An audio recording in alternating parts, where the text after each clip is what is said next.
for this video guys. Kanina na, sisiyan na ng diferensya, Mak. Dinalas ko lang, tumamit. Ngayon, pag-test ko ng bobsled guys. Ngayon, hinangat yung sa piston guys. At saka sa block. Yung tama guys, yung piston niya. Bukan martilyo. Hindi tabi, no? Para hindi matapos matapos sila.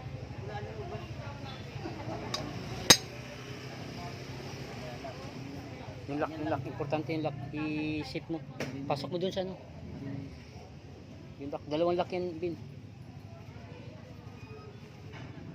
Guys, may Iwasan ko. Ito, yung piston guys. Ubukan daw yan guys. Pagka ulong daw ito guys. Sintro mo. Pumayag. Hindi na sa bilang. Hindi pa. Ito yung black guys. Wala pa. Napansin na. Ipapalitan ko ng bobsel guys. Ito na pag-iinit ng piston. Tapos Ngayon mo gulo. makita yung ano guys. May kayo. Kung napabayaan guys. Sinanapresyon yung black niya. Kakayurin Ngayon guys. mo Bob Silvin. Bisin mo yung Bob Silvin. Ngayon mo Bob Silvin. Iwasan rin bilang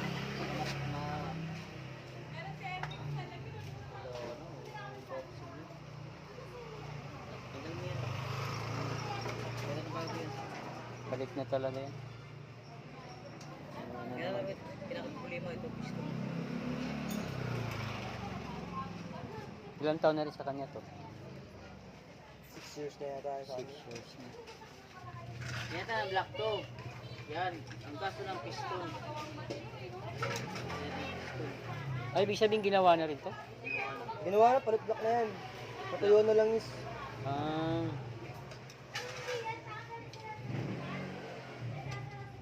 Gumawa na yung kapitbahay din namin. Yung ano nyo? Wala siyang, ito lang problema talaga.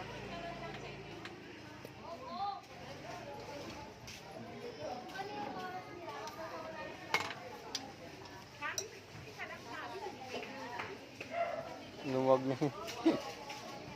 Balik na talaga yung bobsel. Huwag na ito pa yung motor na ito. Bali, 4 na lock na yun nandun din ano. Ayusan nyo naman. Wala mahilig sa motor yun eh. Paki-share and follow guys sa ating video guys. Salamat sa supportan niyo guys. Para tumas yung followers din namin. At nababa pa siya rin naman guys yung views namin. 30 pa lang yung followers ko nito guys.